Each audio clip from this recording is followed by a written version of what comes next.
Ending the Nursing Shortage by John Barefoot. Overview of the problem. Aging of the nursing workforce, nurses leaving bedside care roles, low retention rates of nurses and students, limited supply of new nurses, shortage of nursing faculty. List of solutions already tried. The federal government offered financial support for nurses in the past. The first stint was in 1943 with the Bolden Act.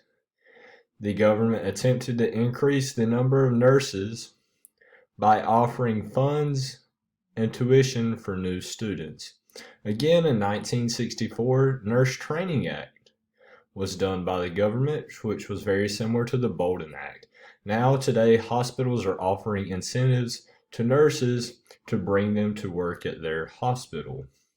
For example, like the photo to the right, there's an $8,000 sign-on bonus for new nursing grads. My proposal to the issue is nurse.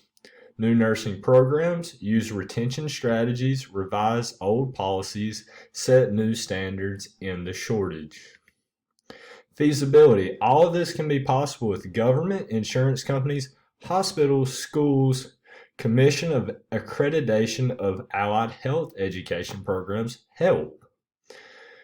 In the past, the government has provided funding for nursing programs and such. The government should be able to do this again. This time, the government's not paying for nurses' educations. The government is paying for schools to become accredited so more nurses can be accepted into such programs.